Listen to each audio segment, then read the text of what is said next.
Estão recarregando seu cartucho de forma errada. Assista o vídeo para entender. Pessoal, entenda como é um cartucho HP por dentro.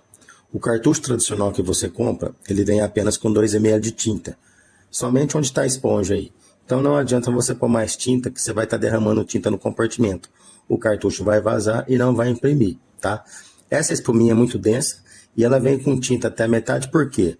Essa parte de baixo é onde tem 2 ml de tinta e essa parte de cima é onde tem que ficar sem tinta. Por quê? A esponja faz a pressurização da tinta que está embaixo, ou seja, ela retém a tinta para não vazar no cartucho. Então o cartucho, para ser recarregado corretamente, você tem que pôr apenas 2 ml de tinta, mantendo a parte da esponja branca intacta. O outro segredo é essa parte de frente do cartucho aí, que tem esse vão. No passado não existia isso. Então, quando você põe tinta no cartucho, se não tiver equipamento correto ou uma forma correta de recarga, a tinta não vai descer. Então, você pôs tinta, ela não vai sair, você vai completar a tinta, você vai danificar a esponja, você vai sujar tudo e ela não vai continuar saindo. Então, esses cartuchos novos têm um modo de recarga diferenciado.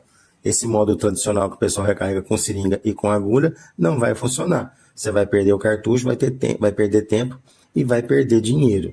Se você quiser aprender como carregar o cartucho de forma correta, assista o tutorial clicando em Saiba Mais. Esse tutorial custa R$ 47,00. Lá você vai aprender 3 formas de recarregar cartucho, tanto preto quanto colorido. E se você é aquela pessoa que quer fazer impressão em escala, tem a dica também de como montar o sistema de kit Book Ink, aproveitando 100% do seu cartucho original.